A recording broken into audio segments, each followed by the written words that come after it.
So, you want to buy a helicopter, skip the traffic, land on your own roof, never sit in an airport security line again. Simple, right? But here's the strange part. A helicopter is the only vehicle on Earth where flying it more often makes it cheaper, and flying it less often can quietly destroy the value sitting inside it. By the end of this video, you'll know exactly what it actually costs to own one, why the number on the sticker is the smallest number in the whole equation, why an oil price crash thousands of miles away once bankrupted 3 of the largest helicopter fleets on the planet, and why for almost everyone watching this, buying one is the wrong move entirely. Let's start with the sticker. Prices come in tiers, and the gap between them is brutal. At the bottom, you've got kit helicopters starting around $60,000, single-seat, build-it-yourself machines. Then the Robinson R44, the entry point for real private ownership, running $375,000 to $700,000 depending on the variant. Step up to a turbine single like the Bell 407 GXI or the Airbus H130,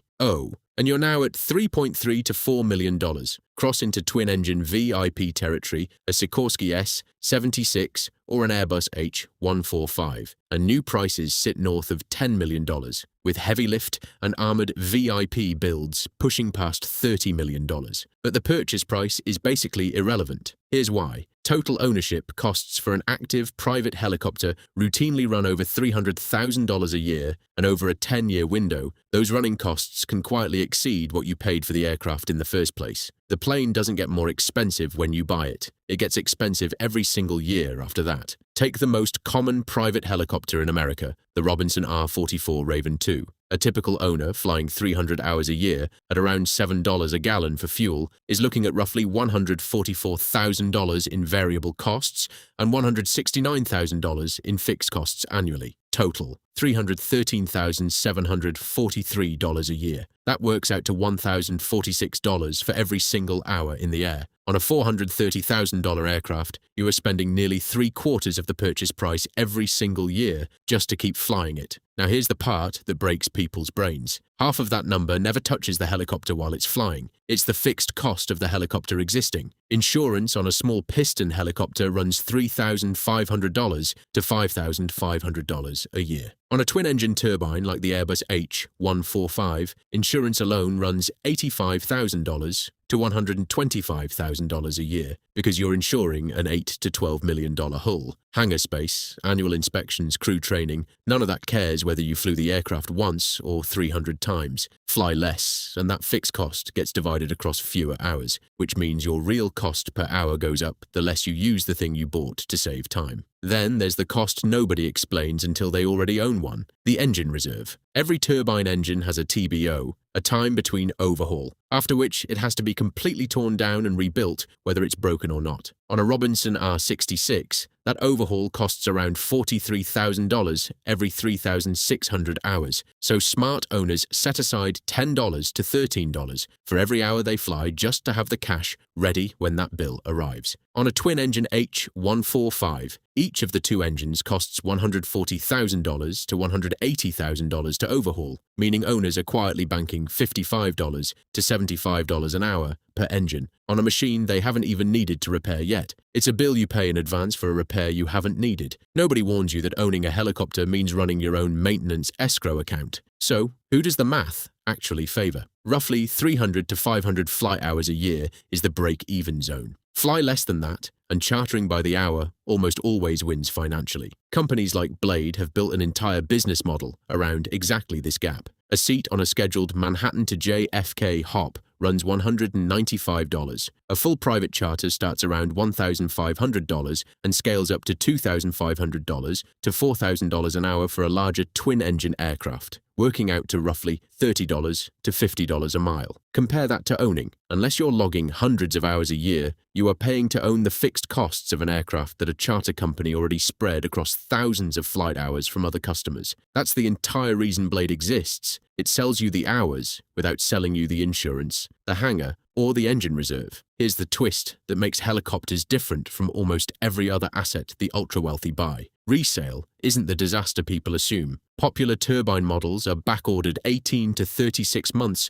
across North America and Europe, and that scarcity means the strongest ones hold 80 to 90% of their value after 5 years, closer to a Birkin bag than a car. But that stability only holds at the top of the market. Slide down into commercial fleets and the picture flips completely. Between 2014 and 2019, oil prices collapsed, and offshore helicopter operators, the companies that fly crews out to oil rigs, watched their entire business model implode. PHI, Bristow Group, and CHC Helicopter, the 3 largest offshore operators in the world, all filed for Chapter 11 bankruptcy within a 3-year span. Bristow's stock fell from $18.72 a share to $1.12. PHI had $500 million in debt coming due that it simply couldn't refinance. And the clearest number in the whole collapse, lease rates on the Sikorsky S-92, the workhorse of that industry, dropped from $240,000 a month in 2014 to $100,000 to $115,000 a month by 2019.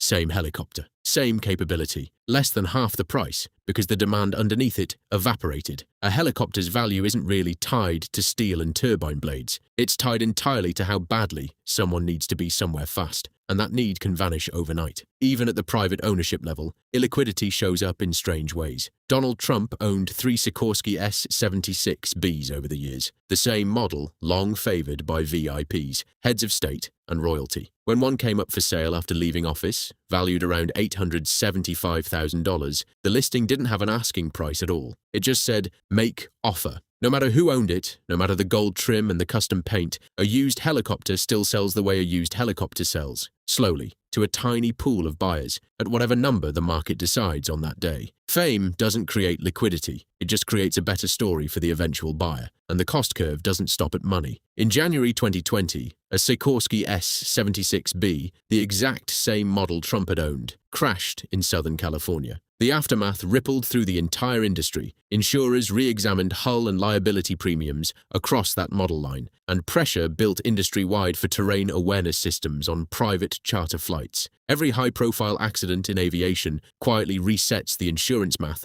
for everyone flying a similar airframe, whether their aircraft was involved or not. That's a cost that shows up on your renewal bill years later, with no line item explaining why. So here's the reframe. A helicopter isn't really a vehicle you own. It's a fixed cost machine that you're betting will get used enough to justify itself, and almost every dollar hiding inside it, the insurance, the hangar, the engine reserve, exists whether or not you ever leave the ground. Let's put 2 real scenarios side by side. Scenario 1. You buy a Robinson R 44 Raven 2 for $430,000 and fly it 100 hours a year, a normal weekend warrior pace. Your fixed costs barely move, so they get spread across just 100 hours instead of 300. Your real cost balloons past $2,000 an hour. At that rate, chartering a comparable turbine helicopter through an operator like Blade would have been cheaper, and you wouldn't have $430,000 tied up in an asset waiting for a buyer. Scenario 2. A real estate developer buys an Airbus H145 for roughly $13 million and flies 400 hours a year moving between job sites and closings. Fixed costs now spread across 4 times the hours, insurance and crew costs get absorbed into real productivity, and the effective hourly cost drops into a range where it starts beating chartered jet cards for that specific travel pattern. Same category of aircraft, same ownership structure. One version is a rational business tool. The other is an expensive parking spot with rotors. The math never changes. What changes is how many hours you actually put through it. A helicopter doesn't ask how much you paid for it. It asks how often you show up to use it, and it charges you either way.